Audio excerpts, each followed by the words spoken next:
Saludos amigos, muy buenos días, buenas tardes, buenas noches, buenas madrugadas, a la hora que nos vea, a la hora que nos escuche.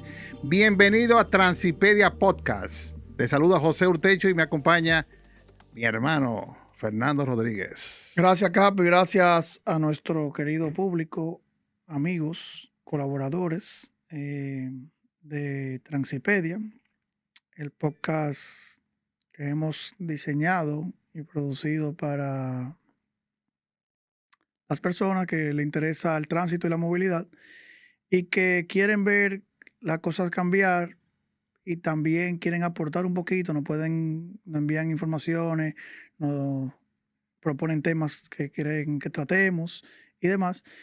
Y esta es su casa. Lo primero que quiero decirle que esta es su casa. Siéntanse en libertad de aportar, de venir cuando, quiero ir para allá, quiero tratar un tema. Están bienvenidos. Y nada, Capi, vamos arriba. ¿Qué tú me tienes para hoy? ¿Qué quieres comentar? Mira, el día tú de sabes hoy? que los otros días iba transitando la Churchill y vi como los motoristas muy pianitos, como muy organizaditos en la intersección. Y dije, ¿qué pasó? Y empecé a buscar, ¿y qué? Que hay un DGC, hay una ME, ¿qué es lo que pasa? Lo vi ¿Qué como fue? muy pianito a ellos. ¿Y ¿Será qué? el tema de las cámaras de las fotomultas? Pero la cámara de fotomulta Yo sé que no ha empezado eso todavía, que no, pero por lo menos la están poniendo. la están poniendo, sí. Pero vi que cuando llovió, los semáforos inteligentes se pusieron medio brutos. Se apagaron. Pero y entonces, Yo quiero saber qué es lo que pasa con los semáforos, porque se supone que son dispositivos a prueba de agua. es una buena pregunta. Aquí no sé qué es lo que pasa. Parece que debe haber un control de voltaje. No sé.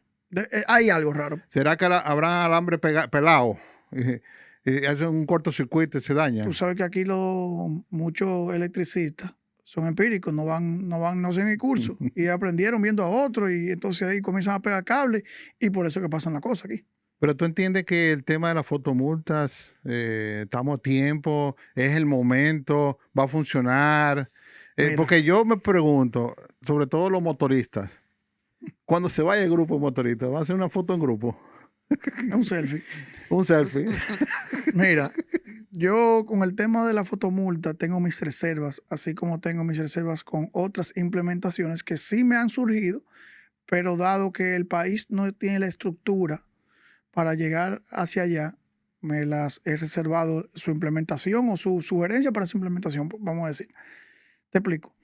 Lo primero es que la dirección que tú tienes en tu matrícula o en tu licencia, o vamos a decir hasta en la cédula, no es verificada por ninguna de las instituciones que emiten esos documentos.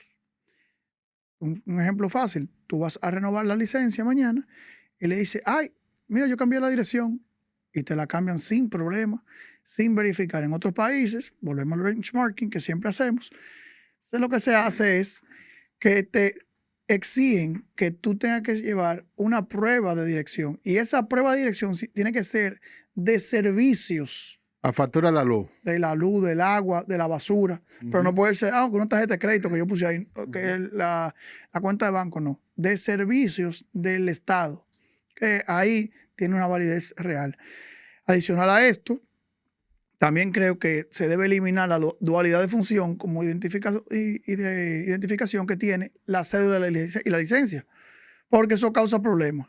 Entonces yo digo, ¿por qué causa problemas? Porque hay gente que solamente anda con la licencia, va al banco, no te acepto la licencia, la cédula, pero el mismo documento, un documento oficial, con la misma número, el número de identificación y la misma dirección, se supone, la misma foto, todo. Entonces, creo que, imagínate que pongan una fotomulta al vehículo tuyo, que el vehículo tuyo te lo vendió un fulano y tú no lo cambiaste, la dirección que él tenía o el nombre, está a nombre de fulano. No por negligencia tuya, por múltiples razones. La persona te lo vendió y se fue, no te firmó el documento. Cuando lo firmado el documento, no te aceptaron la firma. Ponte que pasen cosas, como pasan aquí, que se ponen unos teóricos que dicen, no, que está firmando la misma. Mil cosas que pasan. No lo pudiste cambiar, te pusieron la fotomulta, le llegó a él. Pero ¿qué pasa? Le tiraron la foto y cuando le envían la dirección era de una que trabajaba con él hace 10 años, pero que se ha mudado 6 veces y ya nadie sabe dónde. ¿Qué pasó con esa fotomulta? ¿Qué hicimos con eso? ¿Y qué vamos a hacer con los motoristas que no tienen placa? No, y los vehículos que no tienen placa. Y los vehículos. Entonces, ahí no es que está el problema. Eso está bien, puede ser algo más para allá, pero vamos primero a colocar en orden, o sea, vamos a colocar el parque vehicular en orden. Vamos a ponerle la placa, vamos a exigirle que anden con el la debida documentación, la debida identificación. Vamos a organizar, volvemos a lo básico, a la educación, vamos a educar, vamos a señalizar y después vamos a actuar en consecuencia. No podemos actuar en consecuencia sin haberlo hecho lo propio o lo previo. Sin educar. Entonces, creo que la intención es buena. No vamos a decir que es un disparate, ¿verdad? Pero creo que hay que hacer unas cosas antes para llegar allá. Y que hay una efectividad para cobrar toda esa cantidad de multas. También, porque por ejemplo, no hemos tocado ese tema, estamos tocando el tema de otra cosa, de identificación y demás, pero la ley debe modificarse o debe o reglamentarse, como tú me decías ahorita, para que sabemos que los dominicanos somos muy creativos. Entonces, le buscan la vuelta para no pagar la multa. Si tú no le das en el bolsillo en el momento que ellos incurran en una falta de pago de esas multas, no vamos a lograr nada. Vamos a poner miles de multas, cientos de multas. Una gente va a aparecer con 100 multas y no va a pasar nada. Ahora, si nosotros pegamos o atamos, más bien, el sistema de multa al sistema financiero, que después de un tiempo, porque ¿verdad? No es que tiene su multa ya, no. Tiene que pasar su proceso, juzgado de paz o el tribunal de tránsito, perdón, y que se declare ya irrevocablemente juzgada esa multa, ya que no se discutió y demás, ya es válida después de un tiempo, como lo establece la ley, o el reglamento establecerá, no recuerdo ahora mismo. Ahí ya esa multa te la pueden debitar de tu cuenta de banco, o de una transferencia que tú hagas, o de un cambio de cheque. ¿Me entiendes? O sea, creo que tenemos que agotar ese proceso primero. ¿A qué va a pasar cuando tú pongas esa multa? Porque no es poner por poner, no. Es poner, pero que llegue a donde tiene que llegar. Y que la cobren. La cobren. Porque eso, mi abuelo tenía un ganado una vez que lo vendió carísimo, pero nunca lo cobró. Entonces, imagínate. ¿Qué hizo? Ay. Bueno, sin más, le damos la bienvenida a la doctora Danit Moquete. Bienvenida, patóloga forense. Bien hallados. Un placer estar con ustedes. Bueno, vamos a hablar hoy del manejo de accidentes y cómo se manejan las personas involucradas y que lamentablemente fallecen en accidentes de tránsito, que cada día, somos número uno en tema de mortalidad por accidentes de tránsito a nivel mundial. O sea, si tú quieres decir, wow, somos número uno, bien, nos lo ganamos. Y nos hemos mantenido Nos hemos mantenido por bastante tiempo. Pero es lo mismo, es educación. Pero mira, Fernando, no sé si tú sabías, la doctora Moquete participó en la identificación de los cadáveres del accidente aéreo del año 1996 de Puerto Plata. ¿Cómo fue su experiencia, doctora? Bueno, fue una experiencia que al principio fue traumática, pero finalmente pudimos hacer lo que teníamos que hacer, cumplir con la identificación y se logró. Yo me entero de ese accidente por la noche, cuando ocurrió al poco tiempo, y siempre tenía mucha comunicación con la Embajada de Alemania porque había muchos turistas alemanes y a veces vienen viejos, están en los hoteles, fallecen, y teníamos una comunicación muy fluida precisamente por esas actividades de cuerpos. Y yo llamo a la cónsul, que hicimos una amistad, y le digo, mira Judith, lo que ha pasado. Dice ella, ay Dios mío, ¿y qué hacemos? Digo, bueno, deben estar muertos todos porque están en el océano Atlántico. Lo que hay que hacer es alquilar un contenedor de esos refrigerados porque no hay ninguna morgue en ninguna parte del mundo para contener 200 y pico de cadáveres, porque eso es una eventualidad, eso es un desastre. Y se van colocando ahí, entonces mañana ya veremos qué hacer, ir para allá y eso. Bueno, al otro día por la mañana nos encaminamos, el doctor Bertilio Cornier, que era el director, fundador del Instituto de Patología Forense, y yo, y un fotógrafo. Que precisamente usted me dijo que se fueron en un avión. Un avioncillo, un monomotor. Monomotor. Que yo decía, ay Dios mío, después que me subí, yo veía, eran pocos metros, y mi madre. Eso se mueve. Ay. Y iban varios, y los pilotos hablando uno con otro por la ventanilla y eso. Y yo nerviosa haciendo fotos a través de la ventana, pero claro, sin abrirla. Bueno, llegamos allá, había todo el mundo moviéndose, pero sin orden, nadie sabía lo que iba a hacer. Ahí estaban todas las fuerzas de seguridad, la policía, el ejército, todo el mundo. Y a veces creen como que uno no sabe lo que tiene que hacer. Digo, aquí no podemos trabajar. Ahí estaba también el embajador de Alemania que nos conocía.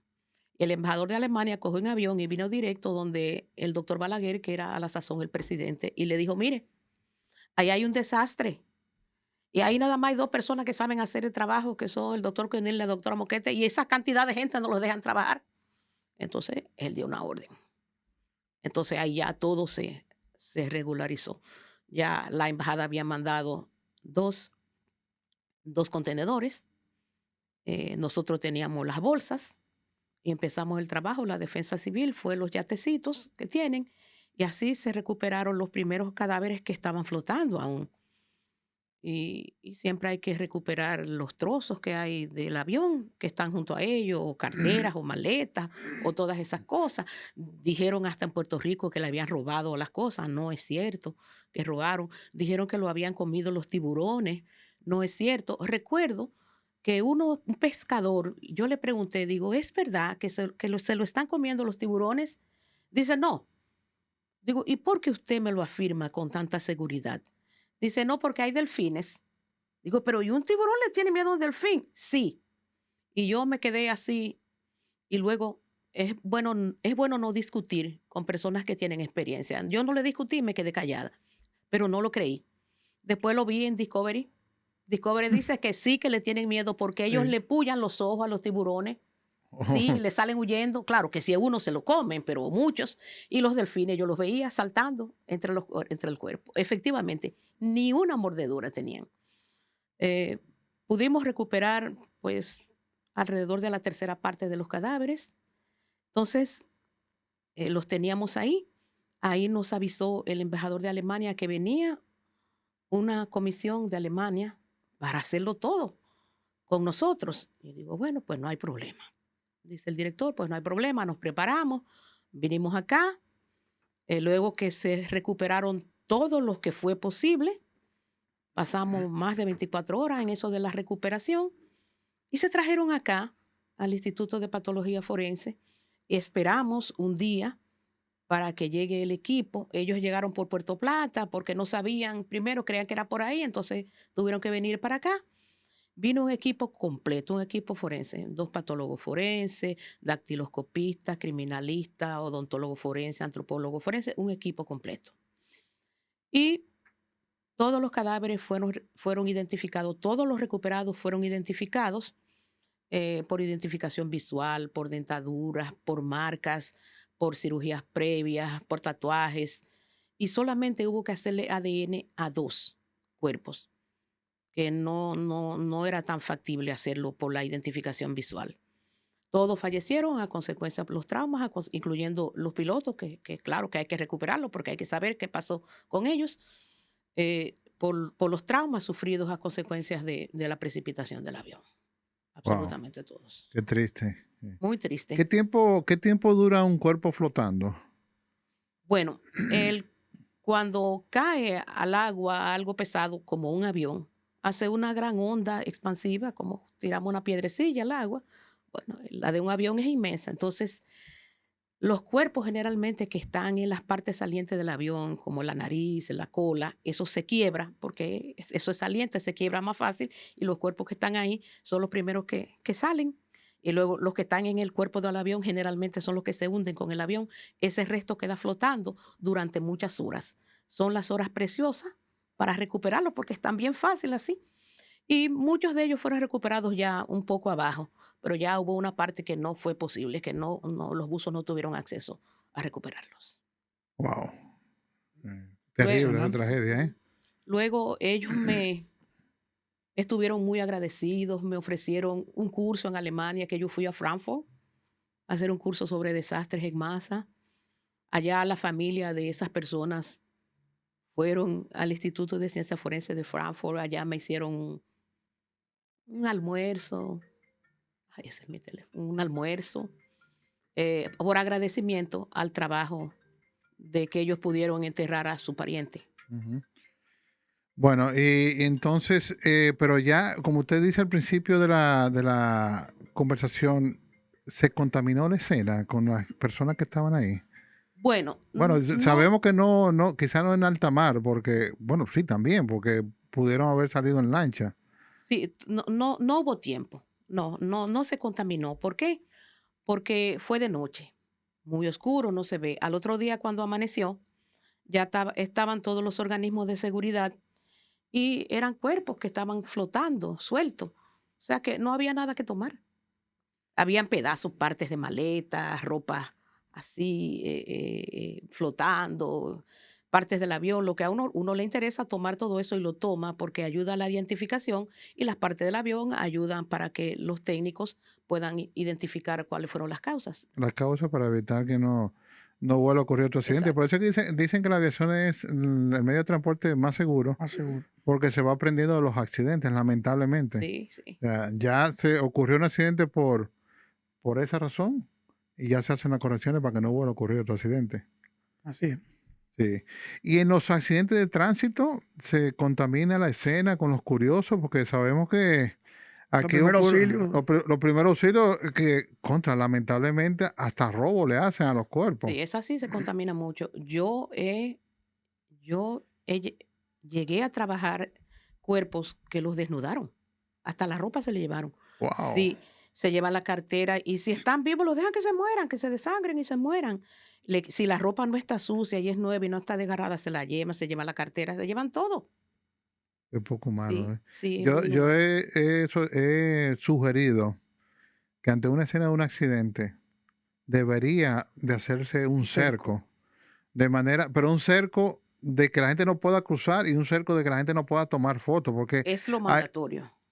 pero aquí la gente va con un celular a hacer video para subir a las redes y la verdad que yo lo veo tan mal eso, No, eso es terrible porque disfrutan de Hasta que eso. le pase a uno cerca. Después que le pasa a una familiar de ellos, ahí están. Ay, que por favor, que Ujú, bajen la foto. que ujú, va en la foto. ujú. A mí me han llegado fotos de que yo no las mando para adelante, No, porque es que claro eso es que una no, hay barbaridad, cosas señores. Pero ven horrorosas. acá. Sí, sí, sí, terrible, terrible. Y en cuanto usted trabaja en accidente de tránsito aquí en el país, ¿verdad? Sí, sí, sí, bastante, sí. ¿Y cómo usted ve hoy en día esta cantidad de fallecidos? ¿Qué es lo que está faltando? ¿Qué no se está haciendo? ¿O qué se está haciendo que ocurren estos accidentes de tránsito? Yo entiendo que es el problema de educación. Es el primer problema. Y el Educación. segundo problema, que no hay sanción. Nada más para la gente como nosotros, que somos gente que tenemos una dirección, que somos organizadas, etcétera, etcétera. Porque toda la gente que anda por ahí sin placa, sin licencia, sin seguro, sin nada, eso no pasa nada. Usted tumba a un motorista y usted siempre tiene la culpa. Y el motorista no hay línea. eh, eh, ellos van por la línea que ellos quieran, por la derecha, por la izquierda, como ellos quieran. No hay línea contraria, no En hay la nada, dirección que no ellos tienen quieran. placa, no tienen nada y no pasa nada. Entonces, como no hay sanción, eso sigue y los motoristas están involucrados en una gran cantidad de accidentes de tránsito De fallecidos, y de inclusive. ¿Qué fallecidos. porcentaje Sí. usted le daría a eso? No me atrevería a dar por ciento porque no tengo las estadísticas, entonces pecaría. Pero sí, Pero, de lo que usted ha visto. pero de lo que yo he visto, más de 60. Sí, sí, Una ¿Verdad? muestra, Sí, una muestra. sí. sí, y por ahí debe andar, Sí, sí, por ahí debe seguro. andar ahí, cuidado. Ujú. Y una pregunta, cuando se hace el levantamiento, ocurrió un accidente, lamentablemente una persona fallece. ¿Cuál es el procedimiento para hacer el levantamiento? Sabemos, bueno, 911 llega a la escena, certifica que la persona está fallecida, entonces dicen, hay que esperar a que el INASIF llegue. ¿Qué procedimiento que se hace para hacer ese levantamiento? Y que Bueno, a veces dura muchísimo tiempo para Sí, ¿por qué llegar. duran tanto? Quisiera yo saber. bueno, supongo Falta que de. habrá deficiencia de ambulancias, de personal y esas cosas, porque es un trabajo que es multidisciplinario. El levantamiento de un accidente de tránsito se hace igual como si fuera de una sospecha de homicidio o de una muerte natural. Son las mismas autoridades. Como dice la ley de organización judicial, que es la que la define, primero la definió, tiene que ser un médico legista, un fiscal o uno de sus ayudantes y la policía judicial. Así dice la ley de organización judicial. Y aquí no hay policía judicial. Si es de tránsito, va la policía de tránsito. Esas son las 3 autoridades que están involucradas en esa actividad. Y lo primero es aislar la escena con la cinta amarilla, tomando como centro de la circunferencia el cadáver y haciendo un radio de unos entre 10 a 20 metros y rodeando. Entonces, de esa manera, aislamos. Nadie puede entrar ni salir a excepción de las personas involucradas en el trabajo. Esas autoridades tienen que estar las 3 juntas para comenzar a trabajar. Si llega una primero y otra después, hay que empezar a esperar que lleguen las otras. El fiscal tiene que estar ahí porque tiene que darle legalidad al acto. El fiscal representa el Ministerio Público. Le da fe pública. Sí, y entonces un levantamiento sin fiscal no tiene legalidad. Él las evidencias tiene que custodiarlas hasta llevarlas al laboratorio donde las van a evaluar y tiene que levantar un acta. La policía tiene que cuidar la escena para evitar que entren y salgan. Las personas van a 2 cosas. Van a robar o van a gozarse de la miseria humana más terrible que tenemos, que es la muerte. Dios. A esas 2 cosas va la gente. A ninguna otra cosa. Entonces, hay que evitar que entren y salgan porque contaminan la escena. Tiran colilla, tiran un vaso, una botellita de agua, tocan las huellas. En fin, contaminan la escena. La policía tiene que cuidar al personal que está trabajando porque usted está descuidado ahí y cualquiera lo puede atropellar, puede venir alguien, qué sé yo cuánto. Bueno, en fin, tiene que cuidar a esas personas que están haciendo esa labor y también tiene que interrogar a testigos, amigos, familiares, relacionados, etcétera, para ver cómo fueron las cosas. Doctora, de los accidentes de tránsito que usted ha tenido la oportunidad de levantar, de presenciar, de participar como médico en la profesión que ejerce, ¿cuál de esos o qué porcentaje usted podría decir de fallecidos han tenido el cinturón de seguridad? Pocos. En los últimos años la gente se ha educado un poco más con relación a los accidentes, pero en esa década del 90 yo creo que ni el 10%. Claro. O sea, que podemos decir que se está haciendo un trabajo interesante. El cinturón de seguridad sí ha progresado, sí. Y se ha demostrado de que de fallecidos que tengan el cinturón de seguridad es una menor cantidad de lo que Sí, eso mismo. de lo que han muerto que tienen cinturón de seguridad son menos, ¿verdad? Sí, porque que tú tengas el cinturón de seguridad no quiere decir que no te vayas a morir. No, claro que no. Disminuye la posibilidad. Sí, depende del impacto. Porque hay más personas muertas porque salieron volando que porque se quedaron dentro. Exacto. Entonces, eso nos mantiene en posición y evita que tengamos lesiones por salir volando del vehículo, con los cristales, con el techo del vehículo, la oscilación del cuerpo, etcétera, etcétera. ¿Qué nos puede producir el cinturón de seguridad? Una fractura de costilla. Si lo comparamos con la muerte, es nada. Y ojo, el cinturón de seguridad, todos los ocupantes del vehículo. Todos. Porque la gente dice, no, lo que van atrás no necesita pero lo que van seguridad. atrás, mira, yo venía hablando de eso de este fin de semana, porque me pasó algo de cerca con una persona que falleció porque salió disparada, pues no tenía cinturón de seguridad atrás. Y después de eso, yo a la gente que va atrás siempre me volteo y le digo, mira, pónganse el cinturón, por favor. Yo nunca he tenido un accidente, gracias a Dios, pero, ¿verdad? Nadie está exento a que pueda pasar, ni menos aquí, que uno no sabe dónde te va a salir el obstáculo. Y les explicaba a ellos que la parte de atrás, al tú no tener el guía o el tablero, tú estás más propenso a moverte si pasa un accidente.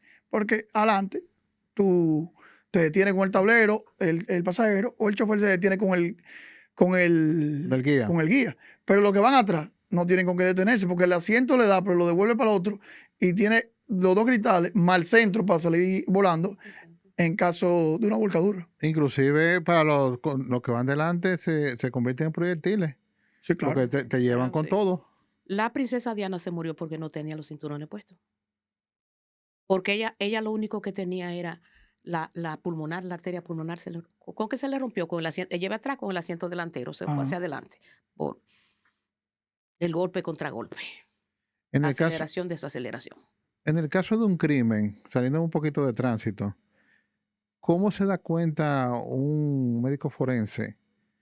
¿Cómo determina el tiempo que falleció la persona? Bueno, murió hace tantas horas. Bueno, hay unos fenómenos que experimentamos después de la muerte que se llaman fenómenos cadavéricos, que son todas esas transformaciones que sufren los cuerpos hasta que finalmente se pulverizan. Entonces, esos fenómenos son los que nos permiten, como la temperatura empieza a bajar, pero no baja sin control. Hay controles y dependiendo, por ejemplo, en nuestras temperaturas, cómo se pierde el calor, por eso es que hay que tomar la temperatura a los cadáveres y al ambiente. ¿Cómo se pierde el calor? Entre 0.8 a 1 grado Celsius por hora en las primeras 12 horas. Y después entre 0.3 y 0.5 grados Celsius por hora en las segundas 12 horas. Entonces, cuando el cuerpo alcanza la temperatura del ambiente, deja de perder calor. O sea, la temperatura nuestra es 37.5 Celsius, que es la temperatura de la sangre. Entonces, nos morimos y empezamos a bajar la temperatura hasta, qué sé yo, si aquí hay 26, 24, hasta llegar a la temperatura que está en el ambiente. Y ahí ya no pierde más calor. Entonces, hay una fórmula para eso que uno la determina. Esa es la temperatura. Pero hay muchas otras cosas más. La lividez cadavérica, que es ese color rojo vino que adoptan los cuerpos, como morado, ¿verdad? Pero ese color va a estar en la parte del cuerpo más baja con relación a la gravedad. O sea, un cadáver en decúbito supino, como decimos los médicos, que es boca arriba. Ok. Boca arriba. Boca arriba. Entonces la parte más baja es toda la parte posterior del cuerpo. Entonces el cadáver va a tener lividez cadavérica en toda esa parte posterior ahí. ¿Por qué? La sangre está en el interior de los vasos sanguíneos, está líquida, porque después de la muerte la sangre no se coagula, queda líquida. Entonces va a drenar dentro de los vasos y se va a acumular en esas partes de declive. Y ahí lo vamos a ver, pero esa lividez cadavérica hay que saber cómo comienza, que comienza rápido, entre 1 a 2 horas después de la muerte. Y hasta las 12 horas es móvil. Si movemos el cadáver, entonces lo ponemos en decúbito prono, boca abajo, la lividez va a estar aquí anterior y desaparece acá atrás. Desaparece, es móvil, pero cuando ya alcanza entre 12 y 24 horas, es fija. Lo movemos y no desaparece esa lividez, se queda y se forma más lividez en la parte más baja del cuerpo que lo hemos movido. Y cuando alcanza las 24, ya no se forman más livideces ni desaparecen las ya formadas. Es por eso que uno sabe si un cuerpo ha sido movido. Si usted le ve lividez cadavérica en la parte anterior y posterior, por ejemplo, lo movieron después que tenía 12 horas. Eso le iba a preguntar porque a veces el crimen ocurre en un lugar y lo llevan a otro lugar. Entonces uno lo sabe cuando lo han movido. Entonces hay otro fenómeno que es la rigidez, que los cuerpos se ponen duros. Sabemos que los muertos se ponen duros, bien rígidos. Pero esa rigidez también comienza muy temprano, entre 2 a 3 horas después de la muerte. Ah, pero qué rápido. Sí, pero se va instalando paulatinamente.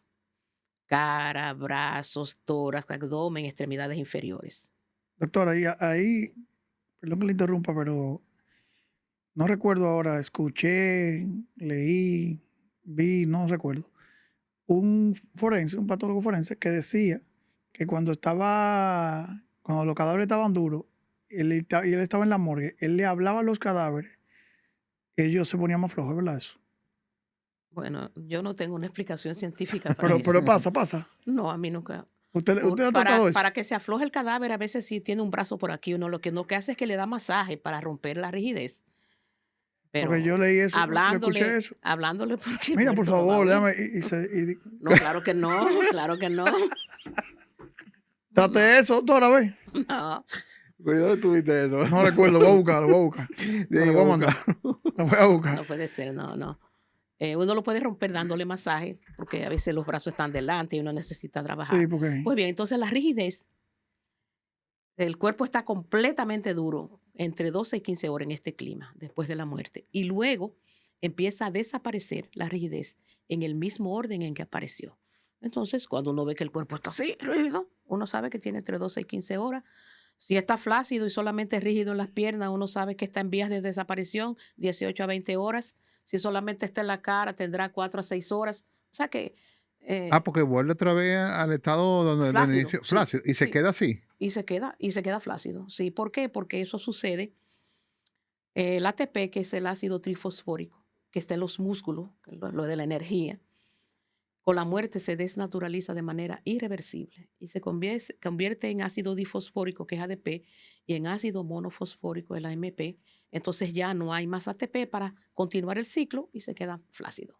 Y Se queda también, yo flácido. me imagino que la naturaleza es parte de esa investigación científica o forense, en la investigación de un crimen, y me refiero a los insectos que aparecen en los Sí. cuerpos. Hay una ciencia en medicina forense que se llama así entomología forense. Los gusanos, las moscas, son grandes auxiliares de la investigación. Las mariposas. Bueno, aquí, como es una isla pequeña, alguna gente dice media isla, yo le digo 3/4 porque son como 3/4 partes, Sí. ¿verdad?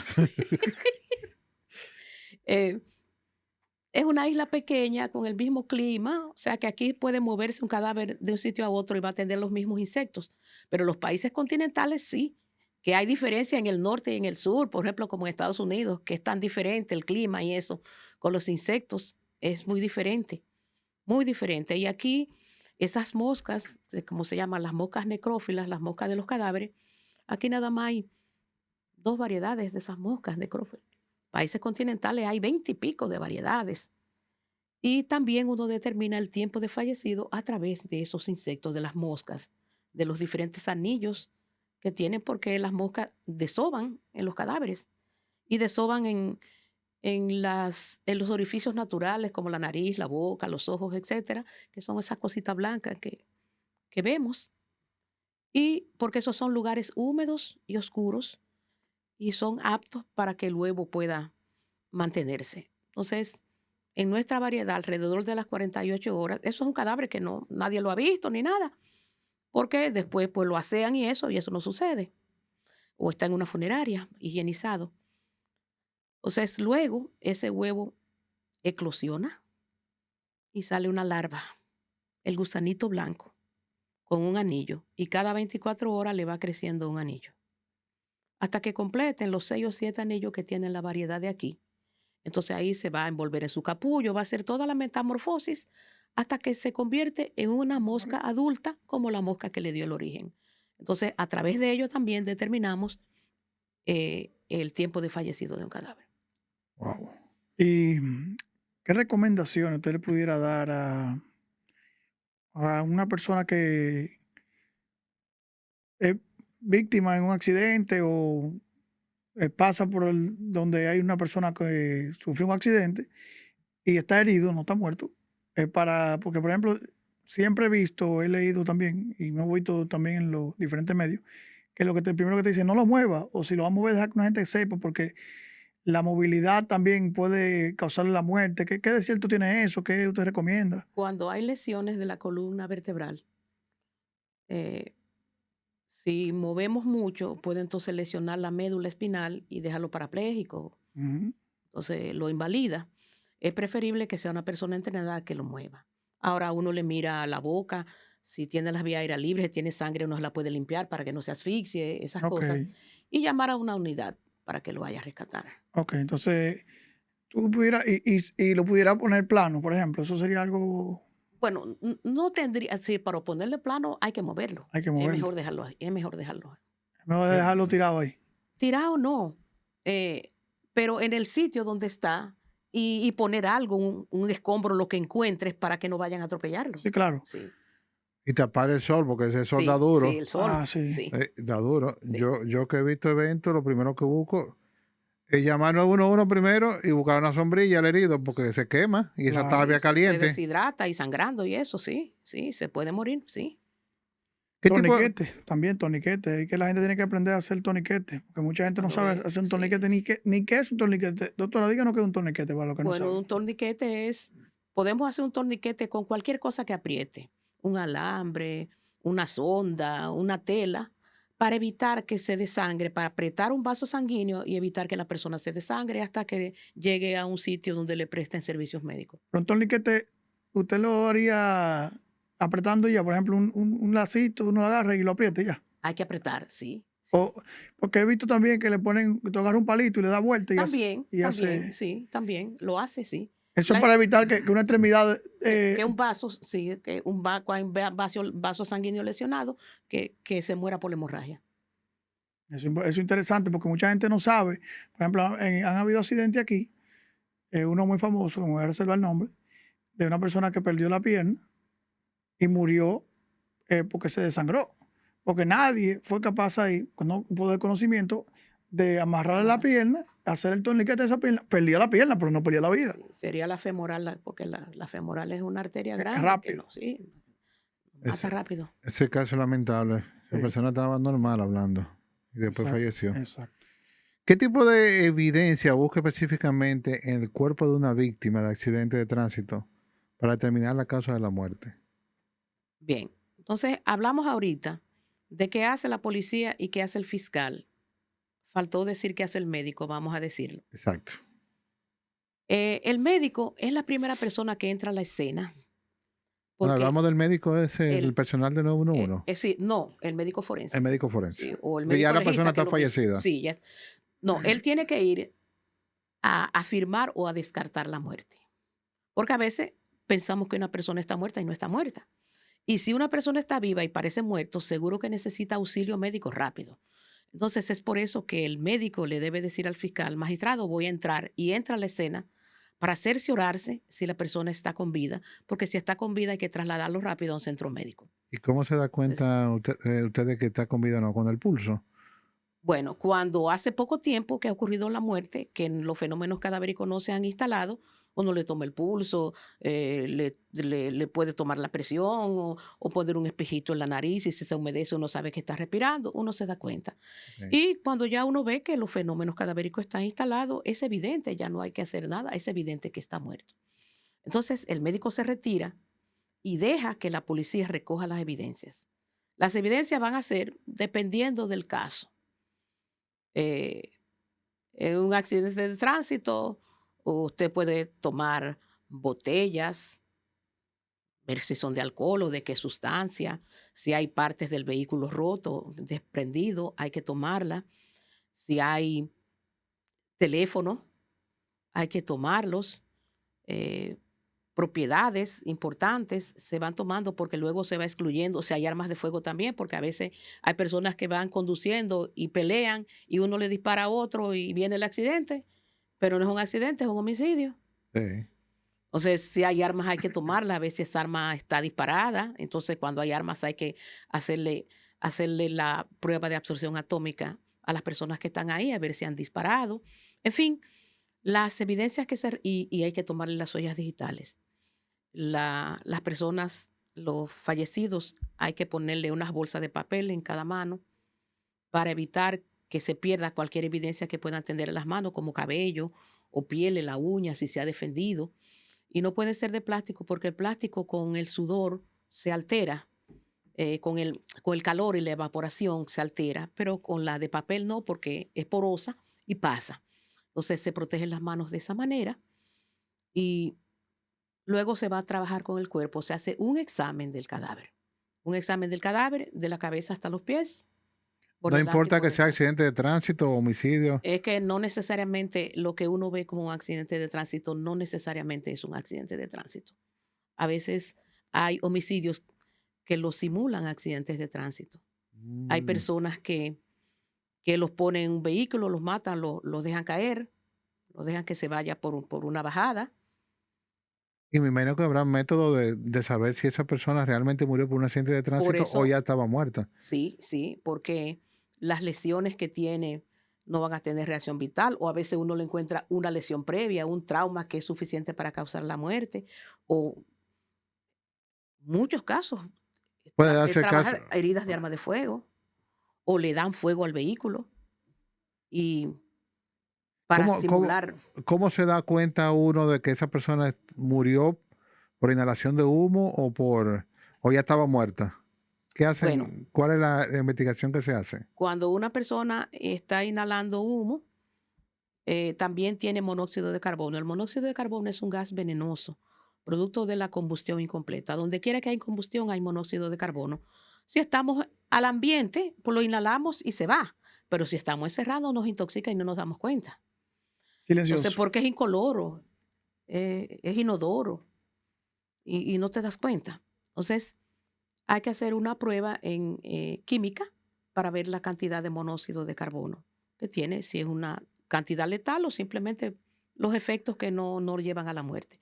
Y también, cuando algo se quema, que del hollín, las partículas de lo que se quema, que uno lo inhala junto con el humo, que eso está en el humo, ¿Y dónde uno lo ve? ¿En el pulmón? ¿Los en la pulmones? tráquea y los bronquios. Sí, Eso se entonces, ve en la sí, en la autopsia, ¿verdad? en la autopsia, sí, sí, uno lo ve. Entonces uno sabe que esa persona respiró ahí, que estaba vivo. Y esos accidentes de tránsito que se hace esa autopsia, me imagino que se debe medir la cantidad de alcohol o sustancia controlada Sí, para una investigación de accidente, ¿verdad? sí, se debe hacer, sí, sí. ¿Y se hará la investigación de accidente aquí? Bueno, no sé Bueno, yo si la sé que en estarán la parte de haciendo, ustedes sí, sí, pero lo que yo digo, y hago la comparación con la aviación. Si ocurre un accidente muy seguido, es más, un accidente que ocurra en un lugar, investígalo. Y si no fue componente de alcohol o sustancia controlada, investiga qué está generando ese accidente. ujú. Mira ahí la Sarasota con Pedro Abovea, donde lamentablemente falleció Joven. recientemente un joven de hijo o nieto de una persona destacada aquí. Tuvieron que esperar que se falleciera esa persona para tomar medidas. Y que habían pasado muchísimos Sí, accidentes. ahí sí, Muchísimos sí. accidentes, Sí, ¿tú igual, entiendes? igual pasa, por ejemplo, tú que hablabas de la aviación, se publican las investigaciones de Claro que accidentes. se publican. Claro, ahí está la National Transportation Safety Board, NHTSA. NTSB, Ah, sí, exacto, NTSB, que te publica aunque sean de aquí los accidentes. bueno, de aquí sí son Si son matrículas, matrícula sí americana. son matrícula americana, pero aquí está la CIA, que es la Comisión de Investigadores de Accidentes Aéreos, la CIAA, que hace un resumen interesante de qué ocurrió, qué pudo haber ocurrido en un accidente aéreo. Pero no hacen una investigación. Ellos. Sí, se hace una Ah, sí, sí. investigación, sí. Yo tenía mucho que no lo publican, pero antes publicaban todos los accidentes y ahí tú te dabas cuenta que había ocurrido. Eso debería hacerse con los accidentes Eso debe de hacerse con tránsito los accidentes también. de tránsito. Porque mira, eso que hablábamos hace unos episodios atrás, que antes ocurrían y ha reducido bastante, cerca de la Cueva de la Maravilla, muchos accidentes y ya hace mucho que no se dan, pero no sabemos qué es lo que pasaba. O sea, y se debería estudiar eso para garantizar la seguridad de los transeúntes. Y yo no sé qué fue lo que hicieron ahí porque de hace un tiempo para acá como que ya no se están reportando accidentes. No, pues, y esa gente cogió miedo. A lo mejor le cogió miedo, Debe pero ser que, eso. pero que le prestan atención al kilómetro 40, la autopista Duarte, que estaban ocurriendo muchos accidentes. Hay que prestar atención. Sí, eso debería crearse esa comisión que desarrolle ese programa de investigación de accidentes de tránsito. Creo que sería algo muy interesante que de parte, bueno, de cara al gobierno debería hacerlo. Eso. Yo entiendo que la DGC debe tener una comisión de investigación de accidentes de tránsito. Y sería interesante que la publique.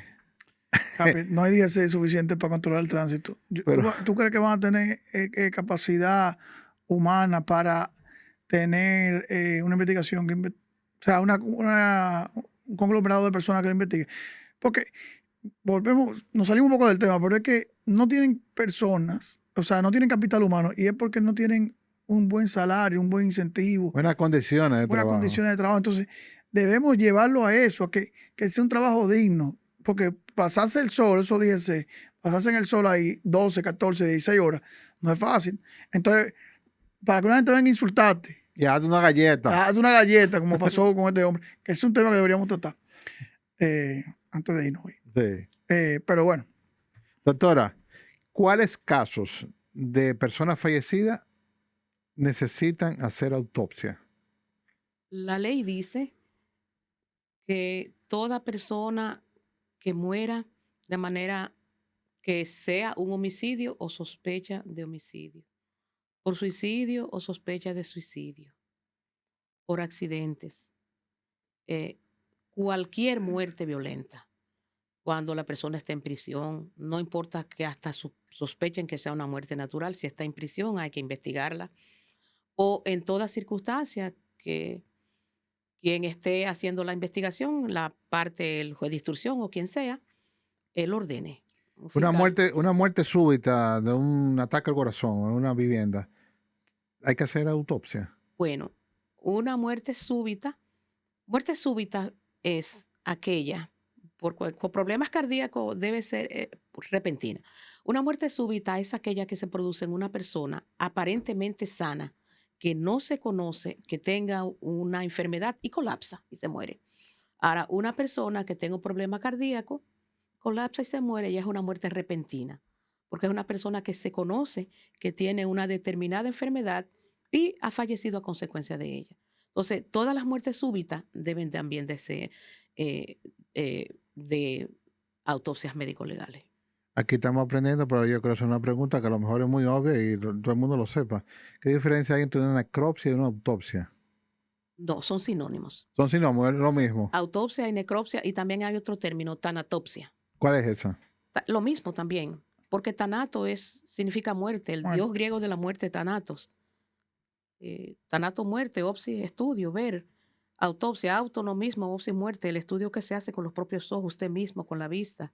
Necro, muerte, opsis, estudio, ver, son sinónimos. Cuando se desentierra un cadáver para hacer una investigación, ¿cómo se llama eso? Eso es exhumación. Exhumación. De ex fuera, humus, tierra. Sacar el cadáver de la tierra para una investigación que puede ser de dos maneras. Puede ser judicial, cuando es para hacer una autopsia médico-legal. O puede ser judicial, puede ser civil, para mover a un cadáver de un cementerio a otro, de un sitio a otro del cementerio, en fin, ya eso ya es a petición de sus familiares y con la intervención de salud pública. Ustedes que tienen que estar trabajando con cadáveres todo el tiempo, ya eso, ¿qué sienten ustedes? ¿Ya se han acostumbrado a eso? Me imagino que como yo lo veo un accidente, ya quede vivo o fallecido, lo veo como una tragedia para una familia y lo veo como tal. Por eso nosotros en Tráfico Expreso respetamos mucho eso y dejamos a un lado lo que es prensa amarillista y nunca publicamos esos cuerpos fallecidos. Muy desagradable. El personal que trabaja eso, lo primero que debe ser una persona muy honesta y una persona que tenga mucha humanidad, porque está trabajando con el dolor humano y es muy terrible. Entonces, esas dos cualidades deben adornar a quien hace ese tipo de trabajo. Y hacer ese tipo de trabajo, uno se acostumbra al trabajo y lo ve como no de manera inhumana, o yo nunca lo vi así, yo lo vi con mucha humanidad y pedirle permiso al cadáver para hurgar en él. Pero uno se adapta y lo ve como un trabajo científico para aportar a la sociedad y mejorar, porque el problema no se lo va a resolver al cadáver, pero a los que estamos vivos sí, para los que estamos vivos sí. Entonces, uno lo ve de esa manera y lo hace de manera natural. Wow. Es un trabajo... Es duro, es un trabajo duro. Es duro. Sí, ¿Cuál es el sí. peor caso de identificación de identificar de qué murió una persona? ¿A usted le ha tocado? Bueno, Aparte del accidente, bueno, el accidente aéreo ya sabemos que fue el sí, accidente. sí. Yo recuerdo que una vez en Santiago decían que aparecieron dos hombres muertos en una jipeta quemada, que se quemó la jipeta y que se quemaron y se murieron. Complicado eso, me Sí, imagino, ¿eh? dijeron que lo que quedaron fue pedacitos de hueso Wow. y la familia decía que lo mataron. Bueno, y fue buscar entre eso que estaba casi ceniza y yo encontré un pedazo de uno de los huesos parietales, no sé si el derecho o el izquierdo, porque si uno no tiene línea media, uno no sabe qué derecho ni qué izquierdo ahí. Un pedazo que tenía un bordecillo en media luna quemado. Digo, eso es un balazo. Oh. Pedazo, digo, eso Pero ¿cómo? Quemado después de un vehículo incendiado. que se quemaron, que quedó nada más pedazos, los huesos quemados, pedazos. Y tuve suerte de que entre todo ese montón de huesos quemados y ceniza, encontré un pedazo de ese hueso parietal que tenía un bordecillo, sí, del cráneo, que tenía un bordecillo en media luna y con el borde quemado. Digo, esto es pólvora, esto es un balazo, esta es una entrada. Y claro, ese hueso se calcifica, usted lo pone en el microscopio y usted ve el material ahí de plomo, que eso se puede comprobar. De nada fue un tiro a quemar ropa eso, ¿verdad? No, no fue a quemar ropa, no. No. No, porque Se se viera el hollín, no estaba la pólvora, no tenía el tatuaje de la pólvora, pero a una distancia no tan larga. Wow. Entonces, tenía razón la gente que decía. Entonces, yo le dije a la policía, bueno, averigüen ustedes porque Aquí hubo un homicidio. sí, Sí. no fue un accidente que cogió fuego la jipeta, fue que la quemaron. Wow. Porque eso es la cosa, cuando los vehículos están quemados hay que ver si fue que se quemó por un problema o que hicieron algo para que se queme. Sí, porque uno ve lo que uno ve un vehículo incendiado. Sí, por eso es que hay mecánicos entrenados para eso, Ujú. para investigar eso. Sí, Porque eso es a mecánicos que hay que ponerlo que lo revisen. sí. Bueno, Fernando, ¿tiene alguna pregunta, algún No, comentario? interesantísimo, interesantísimo. Y salimos con mucho más información de la que pudimos imaginar que íbamos a obtener, porque a veces uno piensa que sabe muchas cosas, porque con estas redes ahora uno va informándose y va leyendo, pero... Tú sabes que dominicano es teórico, ¿verdad? Ay, ay, ay. Y nosotros recibimos información y el dominicano que va manejando, desde que hubo un cuerpo en el piso, está muerto. No está Sí, muerto. sí. No está muerto. No necesariamente está muerto. Claro, claro. Doctora, 1.000.000 de gracias por acompañarnos. Interesantísimo Un el placer, tema. a la orden siempre. Bueno, señores, ¿tú querías comentar algo antes Sí, de irnos? tú mencionaste la galleta o el golpe que le propinó un ciudadano La pecosá, a un DGC. un DGC. Número uno, no lo vemos mal, obviamente, porque la autoridad hay que respetarla sobre todas las cosas. Bueno, cuando hacen su trabajo de la forma que no es abusiva, ¿verdad? Pero hay que mantener el respeto como quiera. Hay diferentes vías de uno enfrentar las situaciones y esa no es la apropiada porque por múltiples consecuencias que puede acarrear, hasta la muerte te puede llevar eso. Pero lo que quería ver y tratar contigo del el Intran publicó algo que decía, y si tú lo puedes buscar por favor para que lo leas, que se iba a proceder con la cancelación de la licencia de ese individuo que le propinó un golpe a un agente de esa institución, porque DGC está debajo de Intran, ¿verdad que sí? Sí. Entonces, a veces el momento nos puede llevar a pensar que estamos tomando una decisión correcta, pero cuando tú estás frente a una institución pública, privada, sin fines de lucro, como sea, tú no puedes tomar y publicar cosas porque tú crees que es así. Tú debes consultar la ley, el marco que te rige, los estatutos si es una compañía privada, y tomar una decisión en base a eso, emitir un comunicado apegado a esos lineamientos. Porque se ve mal que tú emitas una opinión, emitas un comentario, cometas un exabrupto, se ve como que tú estás tomando decisiones a la ligera. Y cuando tú quieres causar una impresión que sea favorable para ti, tú debes manejarte bajo los lineamientos que te comentaba anteriormente. ¿Tú tienes el comunicado ahí? Mira, el artículo 212. Tú vas a leer lo que dice la ley Lo que dice la ley. sobre causas de cancelaciones de licencia, ¿verdad? Dice aquí muy claro, el Intran podrá cancelar definitivamente una licencia de conducir en los casos siguientes. Son 3 causales, ¿no? 4. 4, ok. La imposibilidad permanente física o mental del titular de la licencia para conducir, sustentado un certificado médico. 2. Decisión judicial. 3. Por conducir un vehículo de motor o remolque con una licencia suspendida. 4. Por la muerte del titular. Ahora yo te pregunto a ti, Fernando. La falta que cometió ese conductor, no estoy justificando lo que pasó después. La falta que cometió ese conductor, que creo que fue por un tema de celular, andaba con el Le celular. estaban grabando el celular, le estaban grabando los documentos, algo así, no sé. Es una falta grave. Yo sé la respuesta, pero te estoy enchinchando porque tú me digas. Falta grave, pero de lo que tipifica. Tipificado en la ley de tránsito. No, para nada. No, Una falta grave yo entiendo que pudiera ser manejar bajo el efecto de sustancias narcóticas como ocurrió en otros sitios del país. Pero que el Intran no es tribunal. Oye, aunque sea falta grave, es un tribunal que tiene que dictaminarlo eso. La presunción de inocencia tiene que permanecer siempre. Pero y aquí, espérate, no, porque aquí te voy a decir algo. Porque aquí han cogido eso de relajo. Aquí culpable de una vez. No, espérate, mi hermano. Y entonces el tribunal no sirve. Porque soltemos esa vaina. Exacto. Debe llevar un proceso. Tú tienes que agotar un proceso. Aunque sea culpable, aunque le haya agarrado con la mano en la masa. Pero tiene que agotar ese proceso. Pues aquí se ha perdido esa vaina. Entonces, viejo, está bien. Tú le encontraste que le dio un golpe, está el video ahí. Está bien, pero hay que agotar un proceso porque la ley está ahí para garantizar los derechos de la persona. Pero igual no sigue siendo tránsito, Fernando. Ya ocurrió un hecho después, le faltaste a la autoridad.